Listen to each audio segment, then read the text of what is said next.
Selamat pagi, Bapak Ibu Saudara sekalian. Selamat datang dalam acara Sarapan Sabda bersama saya, Pak Saparman. Sarapan kita pada pagi hari ini diambil dari Kitab Kejadian, pasal yang ke-29, ayat 31 sampai dengan ayat 35. Kejadian 29, 31 sampai 35 mengenai anak-anak Yakub. Demikian firman Tuhan. Ketika Tuhan melihat bahwa Lea tidak dicintai, dibukanyalah kandungannya, tetapi Rahel mandul. Lea mengandung lalu melahirkan seorang anak laki-laki dan menamainya Ruben. Sebab katanya, sesungguhnya Tuhan telah memperhatikan kesengsaraanku. Sekarang tentulah ia akan dicintai oleh suamiku. Mengandunglah ia lalu melahirkan seorang anak laki-laki, maka ia berkata, sesungguhnya Tuhan mendengar bahwa aku tidak dicintai, lalu diberikannya pula anak ini kepadaku. Maka ia menamainya anak itu Simeon.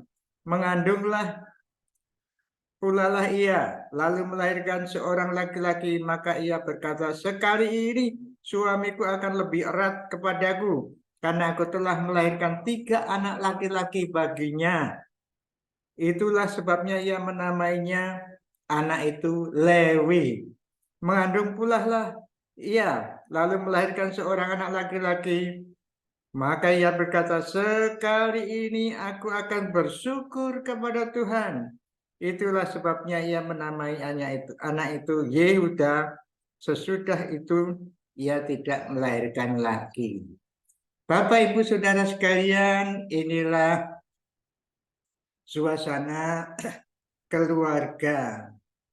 Suami istri tidak saling mengasihi. Ini ya untuk Lea ya. Tapi ini keluarga poligami. Jadi memang sulit ini. Yang dikasih hanya Rahel ya. Yakub memang tadinya menginginkan ya Rahel, tapi ditipu oleh Laban lalu diberi Lea sehingga dia tidak mengasihi Lea. Tapi ini pun suatu hal yang tidak baik ya. Tapi Tuhan mengerti. Artinya begini, di sini dikatakan Lea tidak dikasih Yakub, hanya Rahel.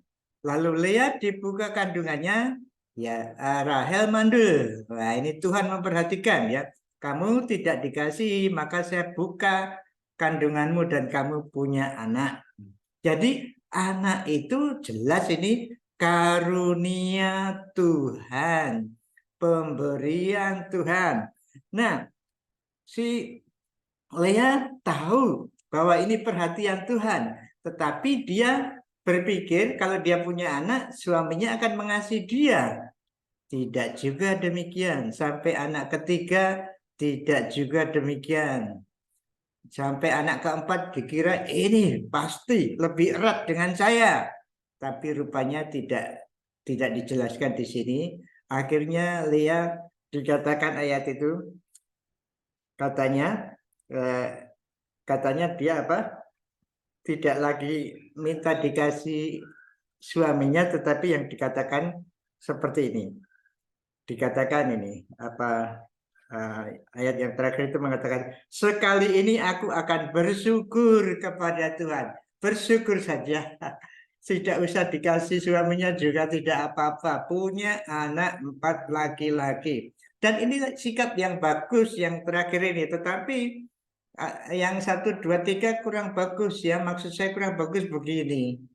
Anak jangan dipakai alat untuk kepentingan diri sendiri. Jadi saya punya anak supaya saya dikasih suami saya. Tidak bisa seperti itu. Jadi anak karunia Tuhan. Memang betul anak itu bisa menjadikan hubungan suami istri bagus, itu memang betul. Tetapi jangan sampai dipakai alat.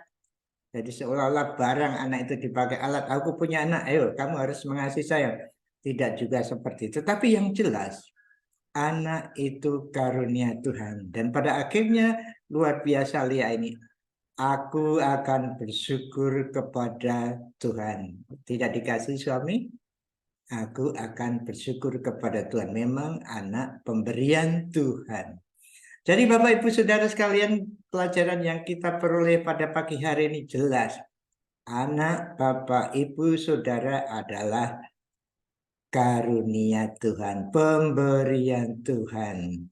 Baik Bapak Ibu Saudara mendidik, bertanggung jawab kepada Tuhan. Jangan sampai mencari keuntungan anak untuk kepentingan Bapak Ibu pribadi.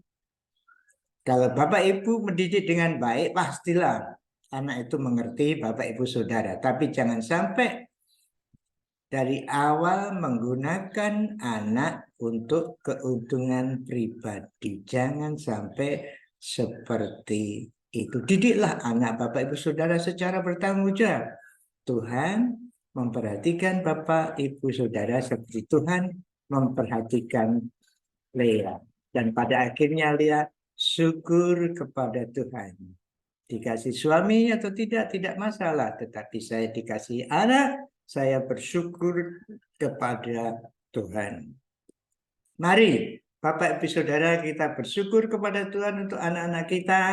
Kita mendidik, bertanggung jawab kepada Tuhan untuk menjadikan mereka kenal Tuhan dan menjadikan mereka alat Tuhan untuk melayani Dia, menjadi berkat bagi sesama. Mari kita bersyukur. Tuhan, terima kasih atas anak-anak yang Tuhan berikan kepada kami. Kami mohon Tuhan menolong kami supaya kami tidak menggunakan anak untuk kepentingan kami, tetapi kembalikan kepadamu untuk kemuliaan nama-Mu. Jadikanlah kami orang tua yang baik, yang dapat mendidik anak kami, sehingga anak-anak kami menghormati Engkau, menghormati sesama, mengasihi Engkau, dan mengasihi sesama. Terima kasih Tuhan. Dalam nama Tuhan Yesus kami berdoa. Amin.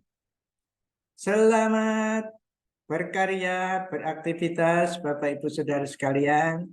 Tuhan Yesus memberkati Bapak Ibu Saudara, anak cucu saudara. Amin.